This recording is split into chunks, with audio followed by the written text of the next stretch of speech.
let's have a look at the newly established transversal magnetization vector. This moves in phase with the precessing protons. The new magnetic vector comes towards you, goes away from you, comes again towards you, and so on. And this is important.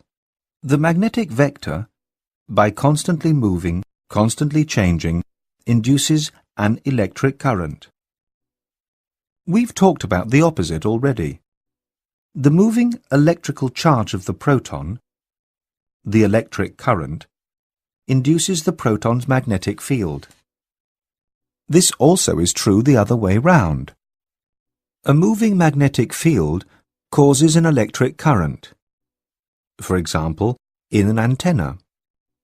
And this electric current, induced by the moving magnetic field, is the MRI signal. As the transversal magnetic vector moves around with the precessing protons, it moves with the precession frequency. The resulting MR signal, therefore, also has the precession frequency. But how can we make a picture out of this electric current, which actually is our MR signal? For this, we have to know where in the body the signal came from. How can we know that? The trick is really quite simple. We do not put the patient into a magnetic field which has the same strength all over the section of the patient which we want to examine. Instead, we take a magnetic field which has a different strength at each point of the patient's cross-section. What does this do? We have heard that the precession frequency of a proton depends on the strength of the magnetic field, as the frequency of a violin string depends on the strength with which you pull it.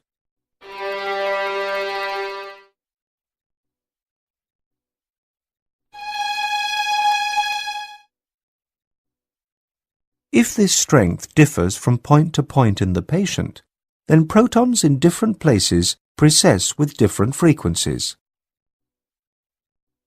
And as they precess with different frequencies, the resulting MR signal from different locations also has a different frequency. And by the frequency, we can assign a signal to a certain location. That's enough about spatial information for now. We'll go into more detail about this in section 33.